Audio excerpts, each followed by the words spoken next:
14 اور 15 شعبان کی درمیانی رات، جس کو ہمارے ہاں عام طور سے شب برات کہا جاتا ہے، اس کے بھی کچھ احکام ہیں۔ یہ ایک ایسی رات ہے جس کی فضیلت متعدد روایات سے ثابت ہے، اور اس رات میں عبادت کو موجب اجر و ثواب قرار دیا گیا ہے عام راتوں سے زیادہ۔ آج کل بعض حضرات یہ فرماتے ہیں کہ شب برات کی کوئی حقیقت نہیں ہے، یا اس کے بارے میں کوئی صحیح حدیث سے ثابت نہیں ہے۔ یہ بات درست نہیں۔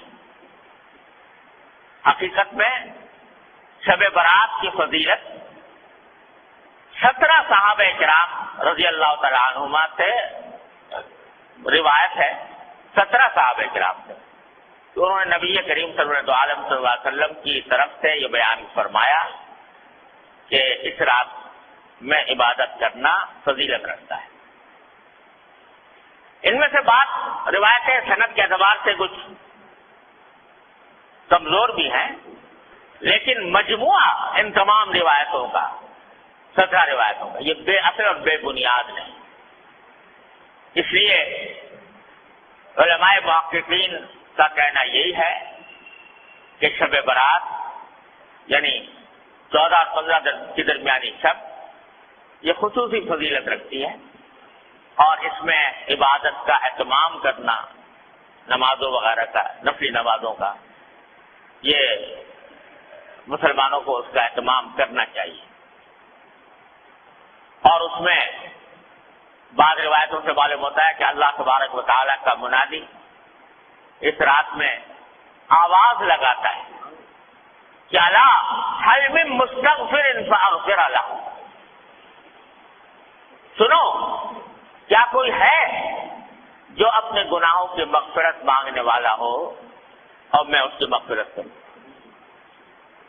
هل من مبتلا فاعافیہ، ہے کوئی مبتلا مصیبت، مشکلوں میں مبتلا، جس کی مصیبت کو میں عافیت سے تبدیل کروں۔ یہ ساری رات اللہ تبارک و تعالیٰ کی طرف سے اعلان ہوتا رہتا ہے۔ لہذا اس رات میں جاگنا اور عبادت کرنا یہ عام راتوں سے زیادہ فضیلت کا سبب ہے۔ دعائیں کرنا، بشرطے کہ وہ عبادت اسی طرح کی جائے جس طرح جناب نبی کریم سرور دو عالم صلی اللہ علیہ وسلم نے فرمائی، اس میں بھی اپنی طرف سے کوئی اضافہ نہ ہو۔ جیسا ابھی میں نے بتایا، مثالیں دی آپ کو کہ اپنی طرف سے اضافہ کوئی شریعت میں مقبول نہیں۔ کل محدثۃ بدعہ وکل بدعۃ ضلالہ، ہر نئی بات جو انسان دین میں پیدا کرے وہ بدعت ہے، اور ہر بدعت گمراہی۔ تو شیطان تو انسان کے پیچھے لگا ہوا ہی ہے، اسے دیکھا کہ یہ رات فضیلت والی آنے والی ہے، تو اس فضیلت والی رات میں مسلمان متوجہ ہوں گے، اللہ تعالیٰ کی طرف رجوع کریں گے، عبادتیں کریں گے، دعائیں مانگیں گے، تو میرا تو گھاٹا ہو گیا۔ لہذا اس نے ایسے ایسے طریقے ایجاد کروا دیے کہ لوگ جو ہے عبادت سے ہٹ کر ان طریقوں میں لگ جائیں، اور ان کی وجہ سے اس رات سے جو فائدہ اٹھایا جا سکتا تھا وہ نہ اٹھاتا۔ کیسے طریقے گھڑ لیے کہ بھائی نماز پڑھو یا نہ پڑھو، شب برات کا حلوہ ضرور پکاؤ۔ وہ نماز پڑھو یا نہ پڑھو، عبادت کرو یا نہ کرو، لیکن حلوہ پکانا ضرور فرض۔ اگر کوئی نہ پکائے تو قابل ملامت ہے، بھائی اس کے گھر تو شب برات کا حلوہ بھی نہیں پکتا، یہ بڑا وہابی ہے، یہ جو ہے ایسا کنجوس ہے، بخیل ہے کہ اس کے گھر میں حلوہ ہی نہیں پکتا۔ اب کوئی خدا کا بندہ پوچھے کہ بھائی حلوے کا کہیں ذکر قرآن میں، حدیث میں، صحابہ کرام کے تعامل میں کہیں ہے کہ بھائی شب برات کے دن حلوہ پکنا چاہیے. نہ قرآن میں اللہ تعالیٰ نے فرمایا، نہ نبی کریم صلی اللہ علیہ وسلم نے ارشاد فرمایا، نہ صحابہ کرام کے عمل میں کہیں اس کا کوئی دور دور کوئی نشان نظر آتا ہے، مگر یہ حلالی بات اور اس کو فرض اور واجب سے زیادہ ضروری قرار دے. کوئی پوچھے بھائی حلوہ نہ پکاؤ، یہ بدعت ہے. ارے بھائی حلوہ پکانے میں کیا ہے؟ حلوہ کوئی حرام چیز ہے؟ تو یہ جواب، ارے بھائی حلوہ حرام کوئی چیز نہیں، روز پکاؤ، لیکن شب برات کو خاص طور پر حلوے کے لیے مخصوص کر لینا اور اس کو فرض قرار دینا اور واجب قرار دینا، کوئی نہ پکائے تو ملامت کرنا، یہ اپنی طرف سے دین میں اضافہ ہے جو اللہ تعالیٰ کو گوارا نہیں. تو ایک تو یہ شگوفہ چھوڑ دیا شیطان نے. دوسرا اس سے زیادہ خراب کہ بھائی شب برات میں آتش بازی ہونی چاہیے، الیاذ باللہ. اس میں لاکھوں روپیہ آگ میں جلا دیا آتش بازی کرنے کی. آتش بازی ہو رہی ہے اور آپ جانتے ہو کہ اس آتش بازی نے جانے کتنے بے گناہوں کی جان لی ہے. بوری بازار کراچی کا آج بھی گواہ ہے اسی شب برات کی آتش بازی کی ہلاکتوں کا گواہ ہے کہ کس طرح پورا کا پورا بازار جو ہے وہ نظر آتش ہو گیا، جل کر بھسم ہو گیا. اب سے بھی وہ بات ہے کہ نہ قرآن میں، نہ حدیث میں، نہ صحابہ کرام کے تعامل میں، نہ بزرگان دین کی وصیتوں میں کہیں بھی نہیں اپنی طرف سے شب برات کے ساتھ آتش بازی کا شگوفہ چھوڑ دیا. یہ شیطان.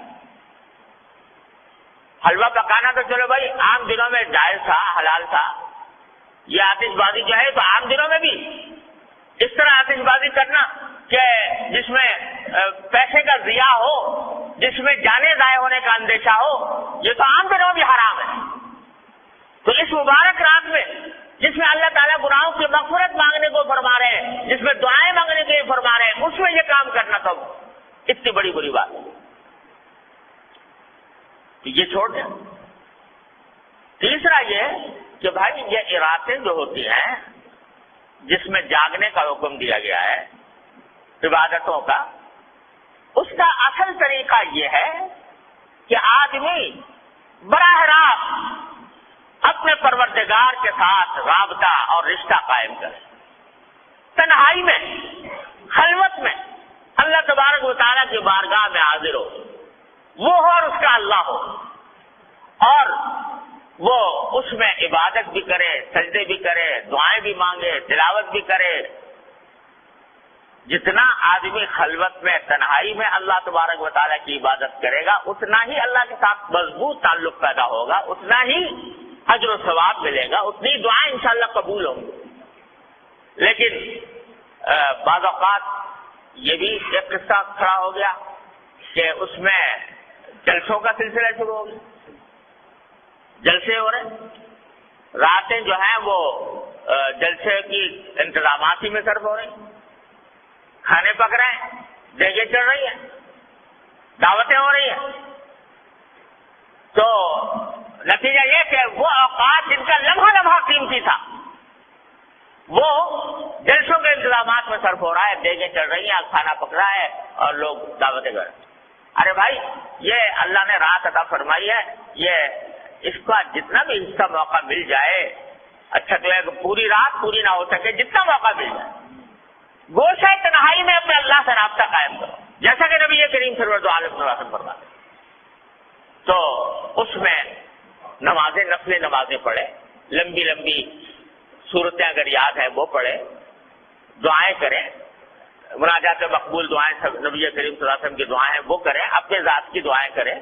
آج پوری امت مسلمہ ایک عظیم آزمائش میں مبتلا ہے اور ہمارا ملک خاص طور پر گھرا ہوا ہے، تمام چاروں طرف سے خطرات اور فتنوں میں گھرا ہوا ہے.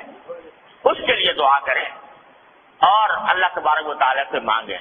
اس کام میں اس رات کو صرف کرنا چاہیے. اللہ تعالیٰ آپ فضل و کرم سے ہم سب کو اس کی توفیق عطا فرمائے. اور بھائی اس کے بعد اگلے دن جو ہے یعنی 15 شعبان، اس کے روزے کے بارے میں کوئی حدیث صحیح نہیں. یہ جو مشہور ہے کہ اس رات کا اس دن کا روزہ رکھنا جو ہے وہ خاص طور پر اس دن کا روزہ، اس کے لیے جو حدیث آئی ہے وہ بہت کمزور ضعیف ہے، قابل اعتبار نہیں. البتہ ابھی بات کر چکا ہوں کہ شعبان کے سارے ہی مہینے میں آپ روزے رکھا کرتے تھے، سارے مہینے کے اکثر ایام میں روزے رکھا کرتے تھے. لہذا وہ فضیلت جس طرح آج کے دن کو حاصل ہے اسی طرح کل کے دن کو بھی حاصل ہے، پرسوں کو بھی حاصل ہے، ترسوں کو بھی حاصل ہے. اور جنہوں میں نہیں رکھ سکے اس دن رکھ لو. لیکن خاص طور سے 15 شعبان کے روزے کی تو کچھ زیادہ فضیلت سمجھ کر روزہ رکھنا مناسب نہیں. لیکن سارے شعبان میں جب بھی موقع مل جائے رکھ دیا جائے. اس طرح اس شب برات کو، اس رات کو گزارنا چاہیے.